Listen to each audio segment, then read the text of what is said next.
Halo teman-teman biologi, kembali lagi ke kelas biologi yuk. Hari ini kita akan belajar mengenai isolasi dan identifikasi molekuler bakteri antagonis terhadap Vibrio parahemolyticus patogen pada udang Lithopenes vannamei dari produk probiotik dan sedimen mangrove yang ada di Rembang. Wah, seru tuh kelihatannya. Bareng siapa kita belajar hari ini? Tentunya ada 3 kakak-kakak cantik dan ganteng yang akan memberikan kita penjelasan terkait hal tersebut. Yang pertama ada Kak Willy Hartanto, yang kedua ada Kak Doris Bidarsis, dan yang ketiga ada Kak Sevrinda Biartika. Kami luar biasa, jangan khawatir, kami juga berpikir Anda luar biasa. Bagaimana? Are you ready? Let's go! Assalamualaikum warahmatullahi wabarakatuh.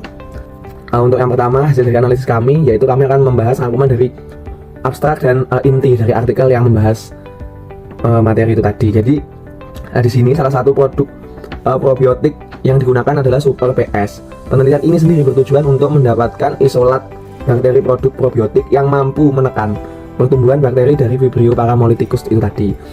Dan metode yang digunakan itu meliputi isolasi. Yang pertama, isolasi bakteri produk probiotik tersebut yang akan dibandingkan dengan sedimen mangrove, bakteri yang ada di sedimen mangrove tersebut. Kemudian diuji aktivitas antibakteri dari kemampuan bakteri tersebut. Kemudian diidentifikasi tentunya secara molekuler dengan teknik PCR.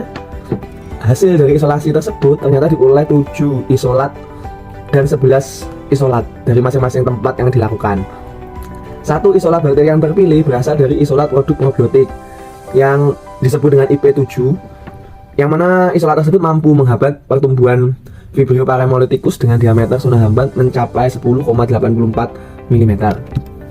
Selanjutnya, kami bahas juga bagaimana sebenarnya latar belakang, apa yang menjadi latar belakang dari dilakukannya penelitian ini tersebut. Jadi, aquaculture merupakan salah satu industri yang paling cepat berkembang dan memberikan kontribusi yang signifikan terhadap perekonomian dunia, termasuk juga Indonesia tentunya. Maka dari itu produk dari aquaculture tersebut lagi berkembang pesat-pesatnya. Salah satu contoh produknya yaitu mengenai budidaya dan pengelolaan udang. Ini adalah udang vannamei, yang mana udang tersebut dibudidayakan tambak. Selain tentunya sudah terkenal adalah udang windu. Udang vannamei ini memiliki keunggulan dibanding udang yang lain, yaitu dapat hidup pada rentang salinitas lebar dari hingga 3 sampai maksimal 30 ppt. Jadi dari salinitas yang rendah sampai yang tertinggi sanggup bertahan hidup, mampu beradaptasi terhadap kepadatan yang tinggi, serta tumbuh baik walaupun dengan pakan protein yang rendah. Jadi pemeliharaannya juga cukup mudah. Kemudian demikian juga dengan salinitas, khususnya pada salinitas tinggi. Udang vannamei juga mempunyai laju pertumbuhan yang relatif cepat. Ini menurut penelitian dilakukan oleh Raharjo. Berdasarkan ke latar belakang yang telah dibahas tadi, maka akhirnya muncul suatu permasalahan dalam topik ini, yaitu yang pertama adalah kegagalan. Tentunya panen tersebut tidak selamanya berhasil. Jadi terkadang sering muncul kegagalan panen pada tambak udang. Nah, salah satu penyebabnya itu biasanya munculnya bakteri Vibrio yang mengakibatkan kematian pada udang-udang tersebut dalam waktu yang cepat dan dalam jumlah yang besar juga. Pengobatan yang bisa dilakukan sebenarnya sudah ada, yaitu melakukan pemberian bahan kimia atau sejenisnya. Nah, tetapi tentu dampaknya banyak negatifnya karena penggunaan bahan kimia diberikan kepada sumber daya air yang ada, kemudian berbagai dampaknya terhadap kualitas lingkungan perairan tambak. Itu banyak dampak negatifnya sebenarnya. Nah, adapun dari bakteri tersebut, Vibrio parahemolyticus merupakan flora normal di lingkungan perairan Payau dan sebagai salah satu spesies dari Vibrio sp yang bersifat patogen terhadap komunitas udang maupun juga pada manusia. Kemudian penelitian dilakukan di Paula menyebutkan bahwa bakteri tersebut dapat menginfeksi dan menyebabkan penyakit pada udang saat kondisi udang lemah dan juga perubahan faktor lingkungan yang ekstrim, sehingga bakteri tersebut dapat menginfeksi udang yang sedang dibudidayakan. Nah, adapun solusi permasalahan yang dimunculkan dalam penelitian tersebut, perlu adanya alternatif lain dalam perbaikan kualitas lingkungan. Tentunya tidak menggunakan bahan kimia lagi. Jadi salah satunya adalah dengan menggunakan organisme yang bersifat probiotik, jadi secara biologis. Karena cara yang paling aman dan tidak merusak lingkungan biasanya adalah cara secara biologis. Nah, untuk mengetahuinya dilakukan penelitian jenis bakteri apa yang bersifat antagonistik terhadap Vibrio parahemolyticus tersebut. Maka dari itu perlu dilakukan penelitian mengenai isolasi, kemudian dilanjutkan dengan identifikasi molekuler bakteri antagonis apa yang dapat menghambat laju pertumbuhan dan perkembangan Vibrio parahemolyticus. patogen pada udang Lithopeneus vanami. Jadi dilakukan penelitian terhadap bakteri probiotik yang ada di maupun yang sudah disediakan dalam sampel laboratorium maupun yang ada di sedimen hutan mangrove yang ada di Kabupaten Rembang. Nah, sebelum melakukan penelitian dipersiapkan bahan-bahan apa saja yang perlu dilakukan. Dalam penelitian ini ada banyak sekali, mulai dari sampel sedimen mangrove, sampel probiotik PS, marine agar, marine boot, aquades, air laut, paper dish, minyak imersi, pewarna gram ABCD untuk melakukan pewarnaan pada sampel bakteri nanti. Kemudian DNA sampel, kemudian ada juga alkohol, kapas, kasa, spiritus, tisu, aluminium foil, web plastik, larutan buffer, kemudian gel. Kemudian tentunya bakteri uji Vibrio parahemolyticus yang stoknya didapatkan dari koleksi Balai Besar Perikanan dan Budidaya Air Payo yang ada di Jepara. Baik, selanjutnya saya akan menjelaskan terkait metode isolasi. Di sini metode yang digunakan ada 4, isolasi bakteri probiotik, isolasi bakteri sedimen mangrove, pewarnaan gram, dan ekstraksi DNA bakteri. Untuk isolasi bakteri probiotik itu dengan teknik pengenceran bertingkat sebanyak 6 kali, kemudian tiap pengenceran ditanam sebanyak 0,1 ml ke dalam media marine agar dan diinkubasi pada suhu 37 derajat Celcius selama 24 jam.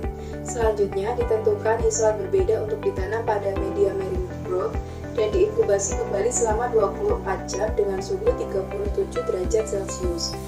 Untuk isolasi bakteri sedimen mangrove itu metodenya sama dengan isolasi bakteri probiotik.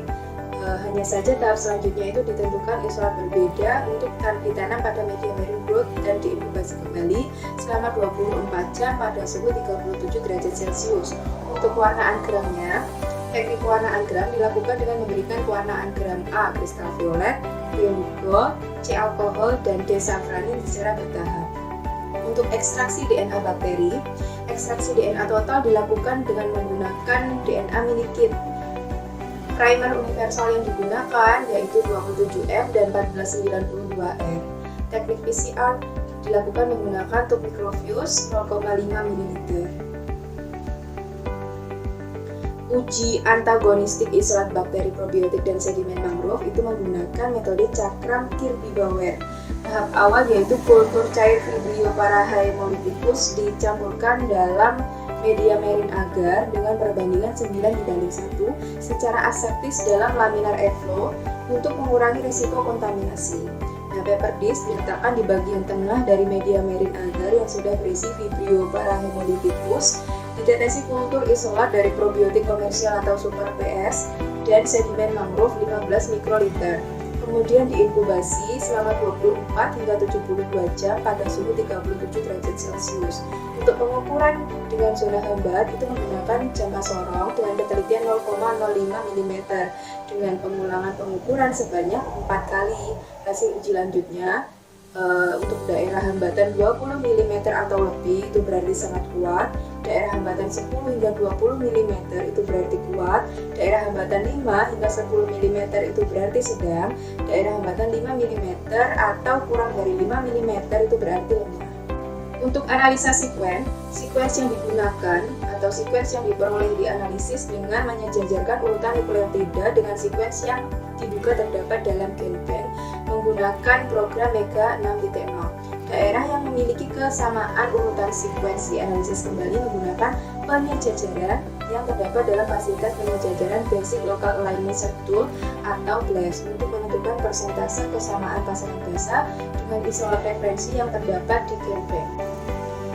Nah, di sini ada dua tabel. Yang pertama adalah tabel pengamatan morfologi isolat bakteri probiotik super PS dan juga tabel kedua pengamatan morfologi isolat bakteri sedimen mangrove. Nah, hasil isolasi bakteri sampel sedimen mangrove dan probiotik masa inkubasi 24 jam menunjukkan adanya pertumbuhan koloni bakteri pada media tumbuh. Hasil pengamatan koloni bakteri meliputi warna, bentuk, tepian, dan elevasi koloni. Ditemukan 11 koloni bakteri yang berbeda dari sedimen mangrove dan 7 koloni bakteri yang berbeda dari produk probiotik dengan karakter morfologi seperti yang dapat dilihat pada tabel 1 dan 2 berikut.